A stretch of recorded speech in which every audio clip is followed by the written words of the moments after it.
Hello everyone, moon ভ্লগসের আর একটা new ভিডিওতে তোমাদের স্বাগত জানাই। Welcome my channel. তো আমরা দেখো বেরিয়ে পড়েছি আমাদের গন্তব্যস্থলে যাওয়ার জন্য। কোথায় যাচ্ছি এটাই ভাবছো তো, এতগুলো লাগেজ নিয়ে। তো আমরা যাচ্ছি হচ্ছে কাশ্মীর ট্যুরে যাচ্ছি। কাশ্মীর যাওয়ার তো মানে সবারই একটা স্বপ্ন থাকে যে কাশ্মীর তো ঘুরতেই যাব, এরকম একটা ব্যাপার। তো আমারও সেরকম স্বপ্ন ছিল যে কোনো না কোনো একদিন কাশ্মীরটা আমি ঘুরে আসবো। তো সেই স্বপ্নটাই পূরণ হতে চলেছে। আমরা উঠে পড়েছি টোটো করে যাব বাস স্ট্যান্ডে, যেখানে বাস দাঁড়াবে। বাসে করেই যাচ্ছি। প্রথমে দিল্লি যাব, দিল্লি থেকে যাব কাশ্মীর। তো এই যে দেখো বাস চলেও এসেছে। বাসে করে যাব, যেহেতু স্লিপার বাস ওই জন্য খুব একটা অসুবিধা হবে না। ভাবলাম যে স্লিপার বাস সেহেতু যাওয়া যেতেই পারে।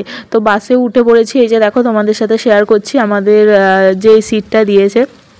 তো ওই সিটে করেই যাব আমি, আমার হাজব্যান্ড, আমার ছেলে, আমরা তিনজন মিলেই যাচ্ছি।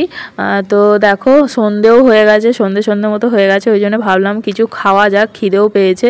তো শুকনো খাবার নিয়েছিলাম, সাথে চাল ভাজা, চিড়ে ভাজা, ছোলা ভাজা, বাদাম ভাজা সবই ছিল। যেহেতু ছেলে আছে, ও তো খিদে করবে, ওই জন্য শুকনো খাবার টুকটাক ভরেই নিয়েছি। তো খাই এখন, আর খেতে খেতে তোমাদের সাথে শেয়ার করছি সব কিছুই। পরে আস্তে আস্তে সব ভিডিওই তোমাদের সাথে শেয়ার করব। যদি আমার ভিডিও তোমাদের ভালো লেগে থাকে অবশ্যই একটা লাইক, কমেন্ট, শেয়ার আর তার সাথে সাবস্ক্রাইব করতে ভুলো না। ওইটা কিন্তু অবশ্যই করে দিও, যাতে আমার নতুন ভিডিওগুলো তোমরা দেখতে পারো। তো চলো আমি এখন চাল ভাজা খেয়ে নিই, পরের ভিডিও আবার পরে আসছে। টাটা।